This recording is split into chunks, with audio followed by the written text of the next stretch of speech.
দেখো আজকে আমরা ওই সপ্তম অধ্যায়ের অঙ্কটা দেখো দেখো একটি অবিচ্ছিন্ন আয়তাকার বিমের মধ্যবর্তী স্পেন দৈর্ঘ্য হইল 6.5 মিটার। ভীমটির উপর নিজস্ব ওজন সহ, দেখো কথাটা বুঝো, নিজস্ব ওজন সহ দেওয়া দিছে, তার মানে নিজের ওজন ক্যালকুলেট করা লাগবে নি, লাগবে না, তার মানে ওটা ওমেগা ডাইরেক্ট, এটাই ওমেগা। 3000 কেজি লোড বিদ্যমান থাকলে নিচের তথ্যাদির ভিত্তিতে ভীমটি আকার ও প্রধান লোহার পরিমাণ নির্ণয় করো। আচ্ছা, তাহলে একটি অবিচ্ছিন্ন মানে কি তা কন্টিনিউয়াস, ঠিক নেই? অতটুকু ফরিয়া ও যে অন্তকে অতটুকু ফরিয়া তুমি কি তা করা লাগবে, বিমর চিত্র অঙ্কন করা লাগবে, তখন সহজ হবে অঙ্কটা। আচ্ছা, তেমন অঙ্কন করে অবিচ্ছিন্ন মানে কি তা কন্টিনিউয়াস। কন্টিনিউয়াস মানে কি তা যেটার সাপোর্ট 2 এর অধিক, তেমন ওখানে আমি 60টা সাপোর্ট দিলাম, কন্টিনিউয়াস মিন। স্পেন দৈর্ঘ্য কত? 6.5, 6.5 মিটার। এল এরপরে নিজের ওজন সহ কত দেওয়া? 3000 কেজি পার মিটার, প্রতি মিটারে, পার মিটার। কী তথ্য দেওয়া আছে? FS 1400 KG per centimetre square, F prime C 211 KG per centimetre square, N কত? 10। ও দেওয়া, আর কিছু কোনো তথ্য নাই। যখন আমরা খুঁজছি কিতা বিমের কিতাবা করতাম আকার ডিজাইন করতাম। আচ্ছা, তাহলে যেহেতু নিজের ওজন সহ দেওয়া, তার মানে নিজের ওজন আর ক্যালকুলেট করা লাগতো না, লাগবো নি না। আচ্ছা, তাই আমরা প্রথম নাম্বার স্টেপটা কিতা আসিল? 1 নাম্বার স্টেপগুলো আসিল ডিজাইন লোড ক্যালকুলেশন করা। সংক্ষেপে লিখলাম ডিজাইন লোড ক্যালকুলেশন। তুমি পরীক্ষার সময় লেখা লাগবো ডিজাইন লোড ক্যালকুলেশন, লেখা লাগবো সারা। তাইলে ওমেগা যদি নিজের ওজন থাকতো না দেওয়া, তো কিতা করলাম না, ওমেগা এস লিখে ওয়াই এক দিতাম, তারপরে দৈর্ঘ্য ধরলাম না, প্রস্থ ধরলাম না, তারপরে গভীরতা ধরলাম না, 2400 দ্বারা গুণ দিলাম না, 12 হইল না, এরপরে তো 3000 আরও যোগ করলাম, ঠিক আছে নি? তো যেহেতু দেওয়াটা মানে ওইটাই আমরা design load 3000 KG per metre. শেষ। 2 নাম্বার স্টেপ ফ্যাসিল কিতা শেয়ার ফোর্স ক্যালকুলেশন, সংক্ষেপে লিখলাম। আচ্ছা, শেয়ার ফোর্স ক্যালকুলেশন। তো শেয়ার ফোর্সটা কী হয়? বিমের সাপোর্ট বেঁধে ভিন্ন হয়, ঠিক নেই? তো এইটা কী ধরনের বিম? কন্টিনিউয়াস বিম। অবিচ্ছিন্ন বিম মানে কন্টিনিউয়াস। তো কন্টিনিউয়াস বিম যদি হয় তাহলে যে শেয়ার ফোর্স ওই তো কন্টিনিউয়াস বিমের ক্ষেত্রে দেখাইছিলাম কিতা হয়ে গেল।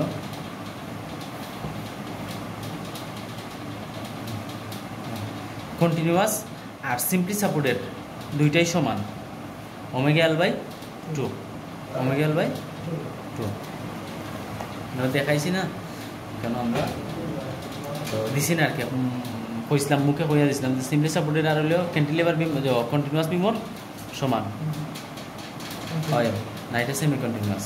3টা সাপোর্ট তাহলে সেমি কন্টিনিউয়াস, বুঝবেন? আচ্ছা, এখানে দেখো ও কলমটা দেখো, ও সাপোর্ট আর ও সাপোর্ট। এখন দেখো যে আমরা মিড বরাবর যদি আধা অর্ধেক করি তাহলে এর উপরে অর্ধেক লোড আইব, এর উপরে অর্ধেক লোড আইব, যাইব না? টোটাল লোড যতটুকু হয়, যেমন ওমেগা এল, টোটাল লোড কত? ওমেগা এল। এখন এর উপরে অর্ধেক চাইব, এর উপরে অর্ধেক চাইব, এর কারণে 2 দ্বারা ভাগ, ঠিক আছে নি? ওমেগার বেলো কত? 3000, এল এর মান কত? 6.5, ভাগ হইল 2। আর এটার ক্ষেত্রে কত হয় জানি?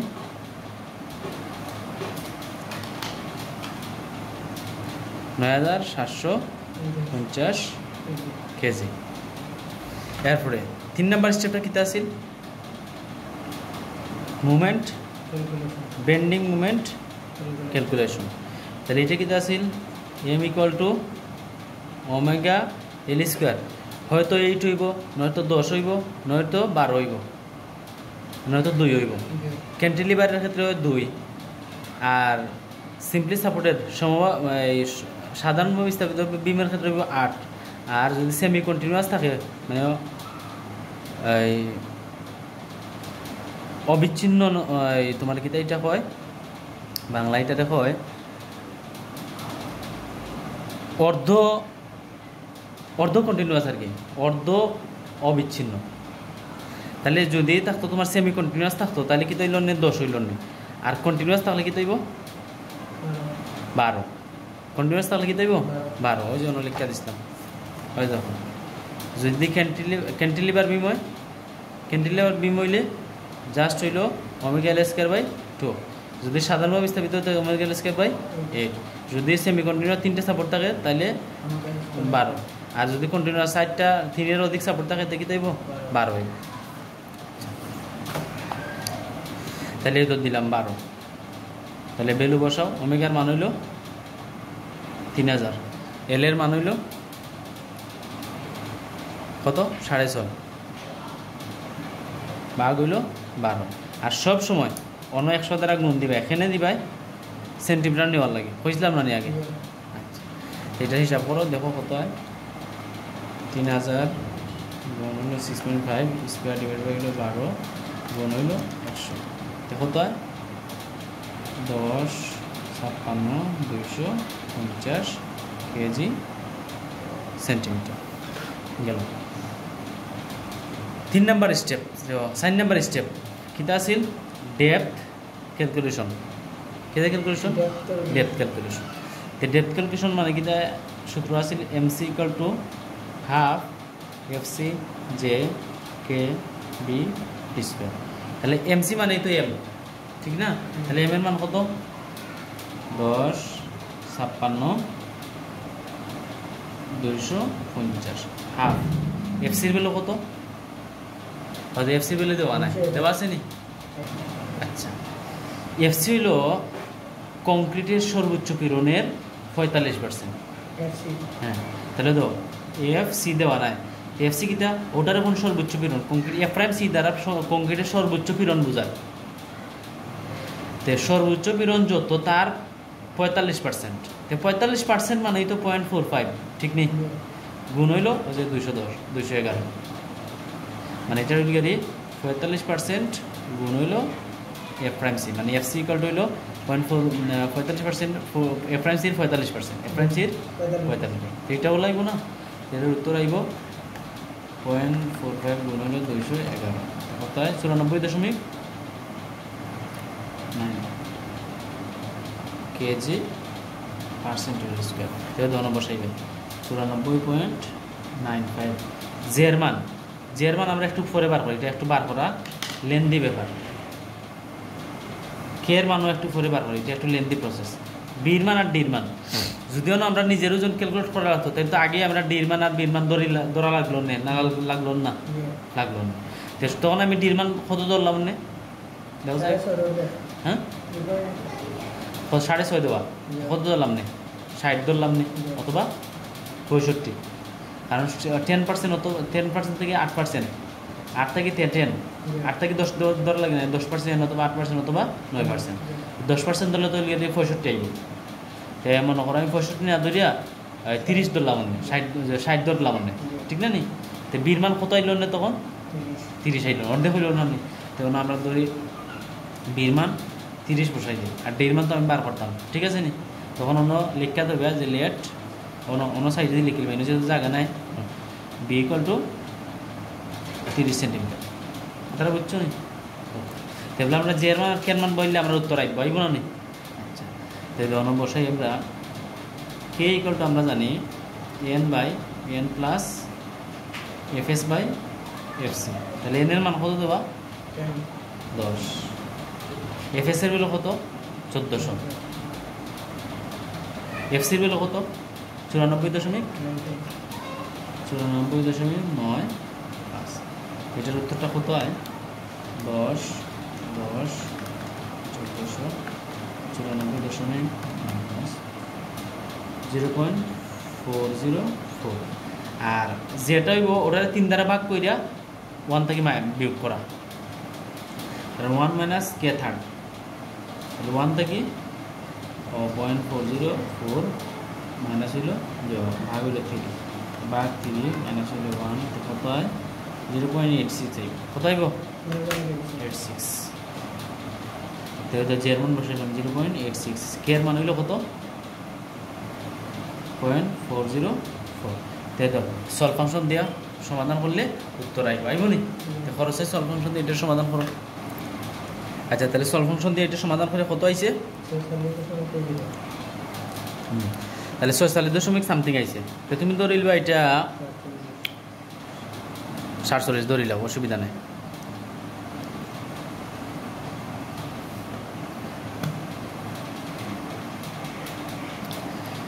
সাড়ে 46 ধরলাম, 46.5 সেন্টিমিটার, বুঝছো? এবার মেন ডেপথ, টোটাল ডেপথ বার করা লাগবো না নি।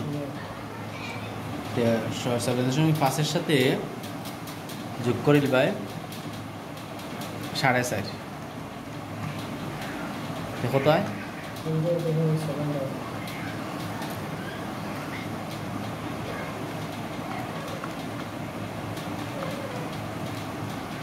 এখান নয়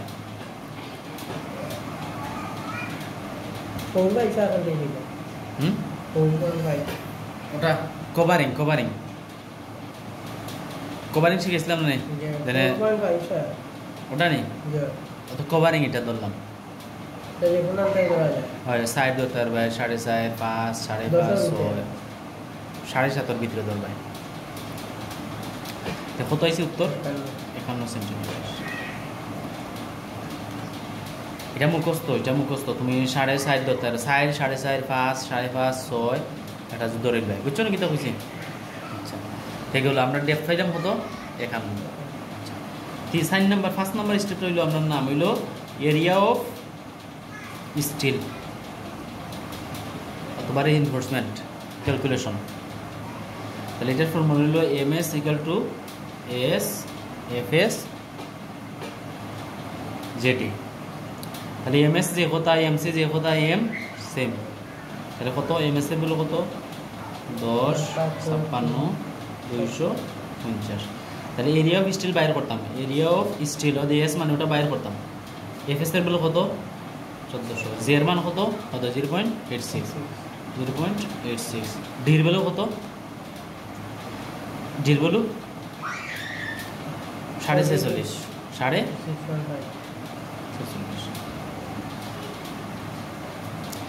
area of steel is equal to calculation করবেন 10 সলভ ফাংশন দ্বারা দিবেন 56, 250 আলফা দিয়া ক্যালকুলেট দিবে, তাহলে সমান আইব 0/x গুণ হইল 1400 গুণ হইল 0.86 গুণ হইল 46.5, কত হয়েছে 18.86, 18.86 এরিয়া যেহেতু সেন্টিমিটার স্কোয়ার, ঠিক আছে? তাহলে আবার করা লাগবো কয়টা সংখ্যা কয়টা, এটা বার হয়েছিল মোট টোটাল ক্ষেত্রফল, মোট রডের ক্ষেত্রফল।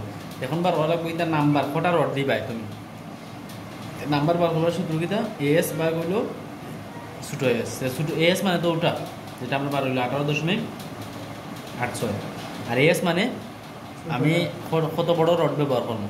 তাহলে আমি ধরি আমি 20 মিলি রড ব্যবহার করবো। কত মিলি? তুমি 16 থেকে 32 পর্যন্ত 28 পর্যন্ত ধরবাই, যে কোনোটা ধরবা 20, 16, 20, 22, 25 ধরবাই। 18 মিলিমিটার ডায়া বার ব্যবহার করলাম। তাহলে 20 মিলি মানে কিটা কত সেন্টিমিটার? 20 মিলিমিটার মানে কত সেন্টিমিটার? 2 সেন্টিমিটার, ঠিক নেই? নামটা যে হয়ে যায় 10 দিয়ে ভাগ করলে 2 হয় না নি? তো 5/4 ডি স্কোয়ার মানে 2 রুট স্কোয়ার, এটা হিসাব করবো এক কথা জানেন। 5/4 6টা আইছে, কত আইছে 6টা, তাহলে 6টি অথবা টি, এটা দিলে হইব অথবা টি দিবে, এটা দিলে হইব 6টি। এখন দেখো 6.00 সামথিং আইছে, জানি 0.000 সামথিং আইছে, এর কারণে আমি 6টা ধরলাম। যদি আইতো 6.123 ওলা দিয়ে 7টা ধরলাম, কথা বুঝছো নি? তো 6টা ধরিলিও, অসুবিধা নাই। আচ্ছা, তাহলে 6টা রড লাগবে। তো আপনার প্রশ্নের মধ্যে হয়েছে যে বিমটির আকার ও প্রধান লোহার পরিমাণ বার করো, তো শেষ। লোহার পরিমাণের রড স্টিল বার করলাম, আর আকার মান তো আর বার করলাম। এখন এটার একটা চিত্র দিলেই ভাই, চিত্রটা কিলা দিবে ওই অঙ্ক শেষে। রড কটা দিছো? 6টা। ও দিবে 1টা 2টা 3টা 4টা 5টা 6টা। এক লাইনও দিও না, ও দিলাম 6টা। আর উপরে 2টা রড এমনিও দেওয়া লাগবে। তো ওখান ধরে 8টায় রাখতে হইলে একটা কিতা টাই দেওয়া লাগবে, মানে এটাকে আমরা কলামে ব্যবহার করলে টাই হই, আর ডিমও ব্যবহার করলে তখন এটাকে হই স্টিরাপ। তো ওটা লালটার নাম হইল স্টিরাপ। এটা সাধারণত 10 মিলি দেওয়া হয়। কত মিলি? 10 মিলি। আর ইগুন তো ডায়া কত? অজয় গুণ ইগুন হইল কত মিলি? 20 মিলি। কয়টা? 6টা। আগের ভাই 6 20 মিলিমিটার ডায়া। তো ওগুন বাকি রইল না নেই। তো ওগুন তোরে কিতা করবাই? ওগুন তোরে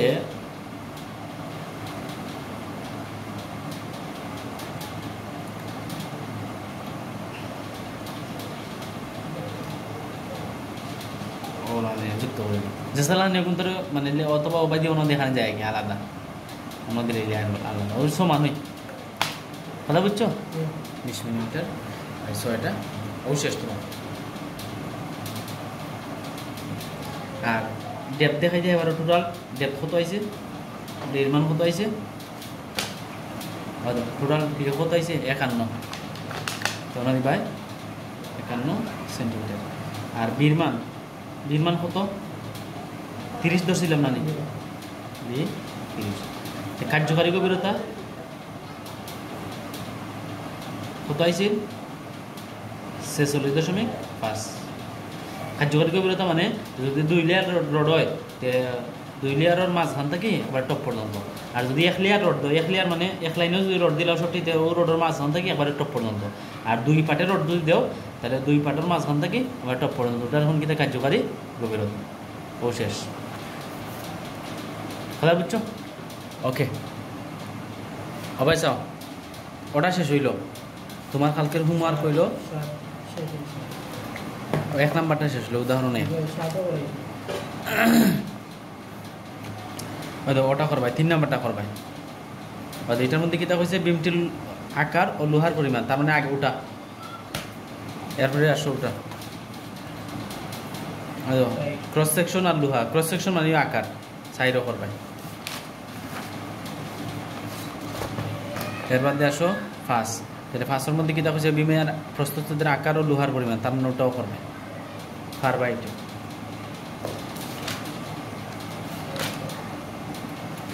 দেখো এইটা কিতা হয়েছে? বিমটির আকার ও লোহার পরিমাণ নির্ণয় করো, ঠিক আছে নি? ওটাও করবো। এর বাদে এগুলো কিতা হয়েছে?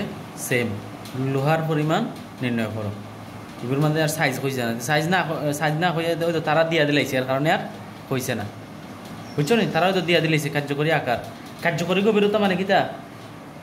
রডর মাঝখান থেকে টপ পর্যন্ত। মোট গভীরতা বার করতে কিতা করা লাগবো? যেমন কেন কার্যকরী গভীরতা কত? 45। তো তুমি মোট গভীরতা বার করতে গেলে কাভারিং যুগ দেওয়া লাগবো না নি? মানে 45 লোকে আরো 5 ধরে রাখছে কাভারিং। দেখো তো আইব মোট গভীরতা 50 আইব না? তার মোট গভীরতা কত লাগছে? ওটা হলো কাভারিং। ওই যে রডর কাভারিং দেখি আবার দেখাই দেয়। ওই দেখো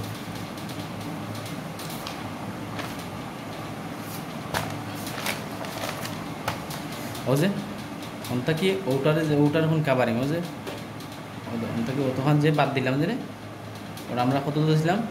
5.5 না 4.5 ধরছিলাম, 4.5 ধরছিলাম। ও যে অন্য ধরছিলাম 4.5। ওটার এখন কাভারিং। বুঝছো নি?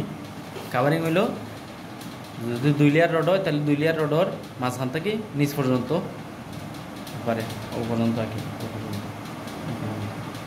ও পর্যন্ত নিচ পর্যন্ত। এটা এখন লিখে কাভারিং। বুঝছো? আচ্ছা, এটা 4, 5, 6 ধরতে পারবে, তাই তো? এটা পারবাই। তাহলে 2টার কিতাব হচ্ছে বিমটির গভীরতা লোহার পরিমাণ পারবাই না নি? ওটাও পারবাই। আচ্ছা, এটা আপাতত ফারতাই নাই। এটা যেহেতু 2টা লোড আছে, এটা আমি দেখাই দিই মনে। এখন দেখো এটার মধ্যে কিতা হচ্ছে বিমটির প্রস্থ হইল 30, গভীরতা কত 60। বিমটির ডিজাইন করো, কিতা করো তো ডিজাইন তুমি ফার্স্ট স্টেপ পর্যন্ত করবাই, বাকি স্টেপ যেগুলো আছে এগুলো আমি বাদ দিয়ে দেখাই দিব, বুঝছো? সেই যেহেতু আকার দেওয়া আছে আর আকার তুমি বার করার দরকার নাই, বার করার মুঠ ইউনিয়তে কিন্তু গভীরতা মানে মুঠ গভীরতা দেওয়া, সেখান থেকে আমি তুমি কার্যকারী গভীরতা ডি বার করতে হো, ও যে ডি বার করতে হয় যদি কিনা 60 থেকে 5 বিঘতে লাগবে, তো কত আইব এই ও যে 60 মানে এগুলো কি মুঠ গভীরতা ডি দেওয়া 60। বুঝতে পারছো নাকি তার বিষয়টা? তার মানে তোমার আর 4 নাম্বার স্টেপ করা লাগবে না, কার্যকরী গভীরতার দরকার নাই, ডাইরেক্ট রোডে যাইবে, এরিয়া বৃষ্টিতে যাইবে।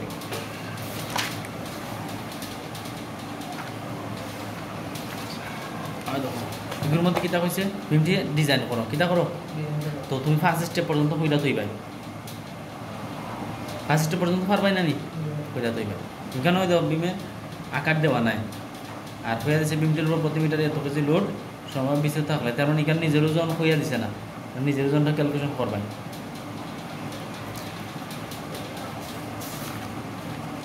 ওগুলো থাকুক, ওগুলো করিয়া রাখবাই, ঠিক আছে? বাকি কিছু কালকে পড়াই